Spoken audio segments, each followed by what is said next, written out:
Hello students, you are welcome in my channel Golden Future 078. Golden future 078 में आपका welcome है।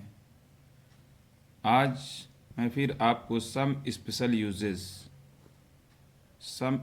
Uses जिसमें से मैंने कल आपको यूज़ ऑफ देयर दिया था, आज मैं उसी के आगे जस्ट आगे यूज़ ऑफ इट देने वाला हूँ। ओके, तो फ्रेंड्स गोल्डन फ्यूचर को अपनाइए और सुनहरा भविष्य बनाइए। ठीक, अब उसके आगे मैं आपको यूज़ ऑफ इट, आज का टॉपिक हमारा होगा use of it. Use of it यानी इट का प्रयोग कहाँ कहाँ पर होता है, ये मैं आपको बताने वाला हूँ। ओके, तो आइए, आप देख रहे होंगे यहाँ पर मैंने रूल लिखा है, यहाँ पर ये देख सकते हैं रूल है।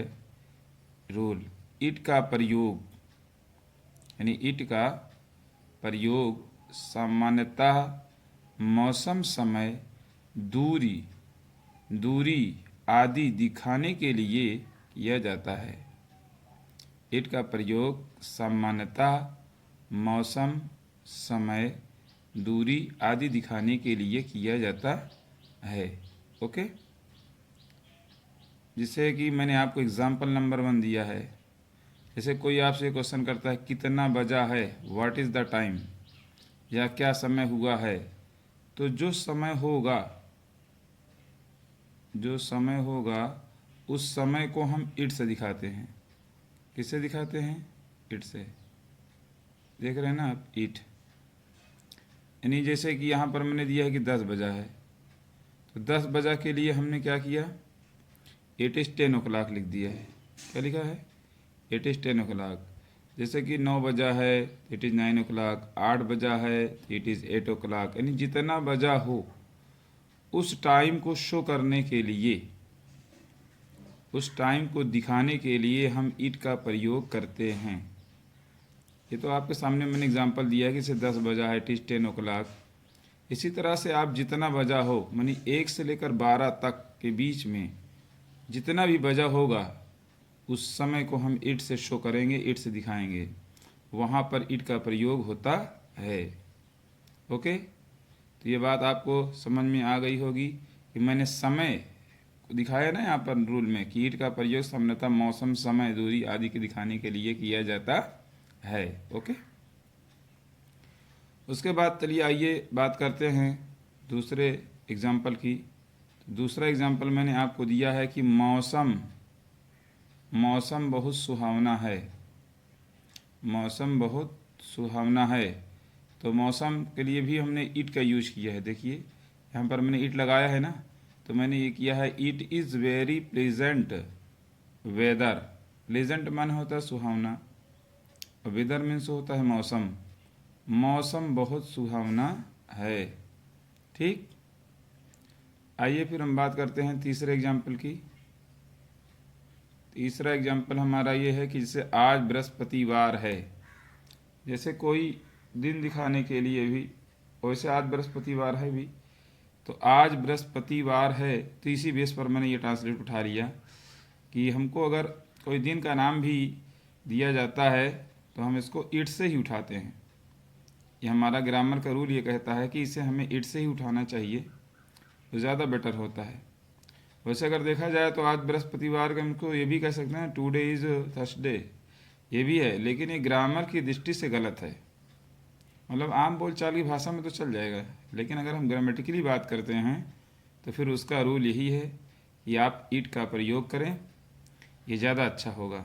ठीक, तो यहाँ हमने दिया है कि इट इज थर्सडे टुडे। क्या दिया है? इट इट इज़, यही इट का प्रयोग बताया जा रहा है ना। ठीक, यहाँ पर ये भी इट, तो इट इज़ थर्सडे टुडे, आज बृहस्पतिवार है।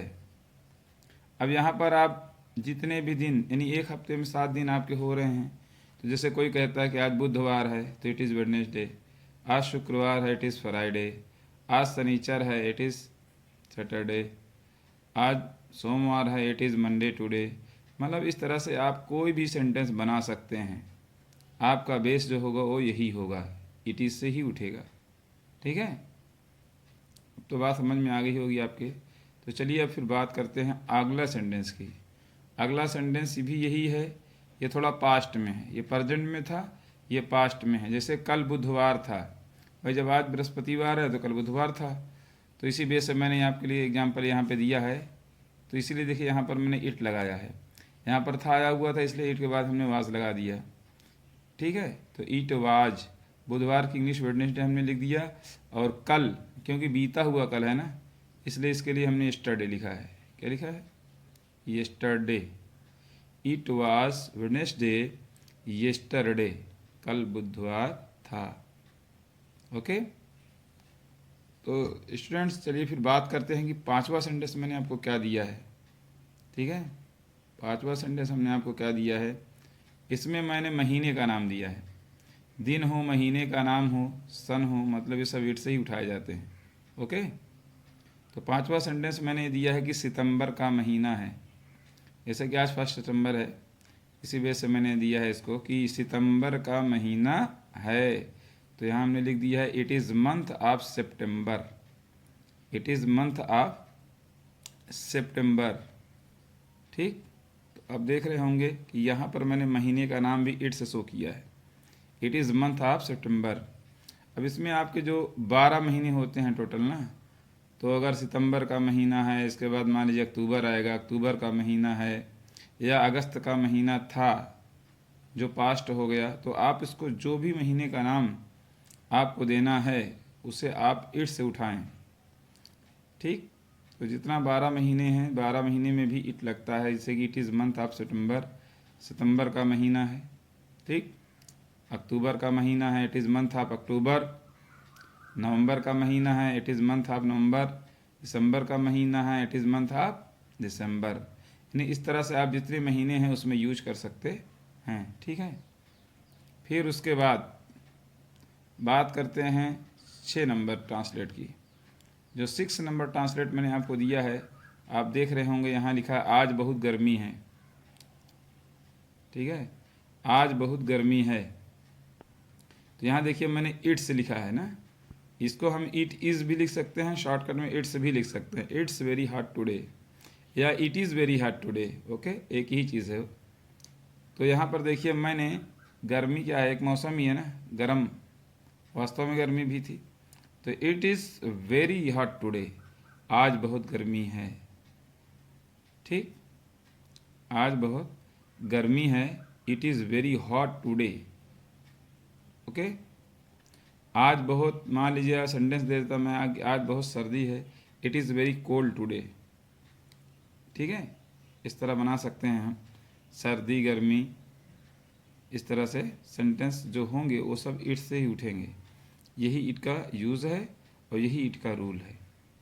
ओके फ्रेंड, तो चलिए हम फिर बात कर लेते हैं आज बहुत गर्मी के बाद। फिर मैंने आपको 7वां सेंटेंस ये दे रखा है कि बाहर अंधेरा था।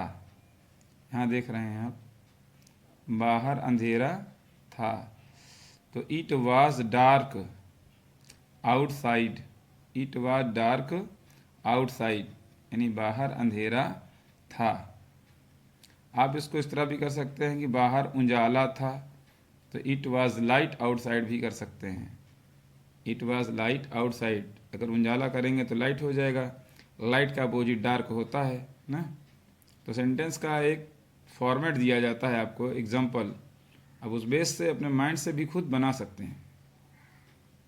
और जिसको खुद से बनाना आने लगा, मतलब ये एक प्रकार की प्रैक्टिस होती है देखकर, कि आप इसको देखेंगे और इसी तरह से अभ्यास करेंगे तो निश्चित ही आपको जो है ट्रांसलेट आने लगेगा। देखिए कोई टेंस तो है नहीं, इसमें यूज़ आप बताया जा रहा है कि यूज़ ऑफ देयर का यूज कहाँ होगा, यूज़ ऑफ इट कहाँ लगेगा, इसका क्या रूल होता है। और जब तक ये सब नॉलेज आपको होगा नहीं, तब तक आप जो है, चाहे वो इंग्लिश स्पीकिंग हो या फिर पैसे ट्रांसलेशन हो, फिर उसमें आप अधूरे ही रहेंगे। इसलिए इसका ज्ञान बहुत ही आवश्यक है, बहुत ही इसेंशियल है, और इसी उद्देश्य से मैंने ये वीडियो क्रिएट की है। ठीक, ताकि आपको कहीं पर दिक्कतें ना हो अगर आप इस वीडियो को देखेंगे और समझेंगे तो आने वाली जो प्रॉब्लम होगी आपकी, चाहे वो ट्रांसलेट में हो या फिर इंग्लिश स्पीकिंग में भी, इसकी बहुत हेल्प मिलेगी और आपको लगेगा कि हाँ मुझे भी कुछ नॉलेज हुआ। ठीक है, तो आप इसे देखते रहें और इसका पूरा फ़ायदा उठाएं। फिर उसके बाद वर्षा हो रही है। सपोज दैट वर्षा होती है या वर्षा हो रही है या वर्षा हो चुकी है। इस तरह के जब ट्रांसलेट आते हैं तो बच्चे अक्सर गलतियां कर देते हैं, क्योंकि उन्हें ये पता नहीं होता है कि ये ट्रांसलेशन इट से उठता है। ये टीचर ही बताता है कि यहाँ पर वर्षा एक मौसम के हिसाब से वर्षा, गर्मी, सर्दी, इसीलिए इट से उठता है। ये किससे उठता है? अब यहाँ पर हो रही है, प्रेजेंट कंटिन्यूअस में है, तो हमने इट लिखा, उसके बाद इस लिख दिया, रेन में आईएनजी जोड़ दिया, तो ये हमारा रेनिंग हो गया। इट इज़ रेनिंग, क्या हो गया? It is raining. वर्षा हो रही है, ये हो गया। ठीक, वर्षा होती है तो इट रेन्स, वर्षा हो चुकी है इट हैज़ रेन, सुबह से वर्षा हो रही है it has been raining since morning. मतलब इस तरह से आप बना सकते हैं। ये टॉपिकल आपको दिया जा रहा है बस कि इस तरह से सेंटेंस बनाए जाते हैं। ओके, इस तरह से मैं बहुत सारे सेंटेंस दे सकता था, लेकिन मैंने मोस्टली 10 को ही चुना है कि 10 एग्जांपल्स अगर आपको दे दिया जाएगा तो आप भी काफ़ी, आपका माइंड भी डेवलपमेंट होगा और आपको और चीज़ें समझ में आएंगी। तो चलिए, वर्षा के बाद जैसे यह आप ही थे, ये ट्रांसलेट बहुत पहले मैंने इंग्लिश स्पीकिंग में दिया था कि आप ही ने मुझे बुलाया था।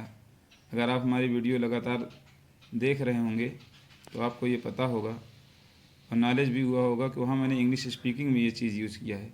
देखिए, उसी का टुकड़ा यहाँ पे आया हुआ है, या आप ही थे। It was you, it was you, या आप ही थे, या तुम ही थे। भाई तुम या आप की अंग्रेजी यू ही होती है, तो इट वाज यू, यह आप ही थे। ठीक, फिर उसके बाद आइए बात करते हैं जो 10वां सेंटेंस, अगस्त का महीना था। जैसे कि अगस्त का महीना पास्ट अभी गुजर गया है, सितंबर लग चुका है, तो मैंने उसी उद्देश्य से इसको दिया है कि अगस्त का महीना था, यानी ये गुजर गया, पास्ट में है ना। तो यहाँ पे देखिए मैंने इसे इट से उठाया है। It was month of, it was month of August, it was month of अगस्त। ठीक है, अगस्त का महीना था। अभी तक मैंने जितना सेंटेंस आपको दिया है, मैं ये होप करता हूँ कि आपको ये समझ में आ गया होगा। और अगर एक बार में नहीं समझ में आता है तो इसको आप दोबारा वीडियो देखें, दोबारा नहीं तो 3 बार, 1 2 3 बार में तो बहुत कुछ समझ में आ जाता है। अगर कोई पढ़ा है, समझदार है, तो इसलिए कहा जाता है ना कि समझदार को इशारा काफ़ी होता है। जो समझदार है उसको इशारा काफ़ी होता है। इंग्लिश में एक प्रोवर्ब है, a word to the wise, a word to the wise, अक्लमंद को इशारा काफ़ी है। तो आपको इतना मैंने इशारा किया, मतलब कि एग्जांपल्स आपके सामने दिया, और मैं ये उम्मीद करता हूँ कि आपको बहुत कुछ नॉलेज हो गया होगा इसे देखकर, और नेक्स्ट टाइम होता ही रहेगा।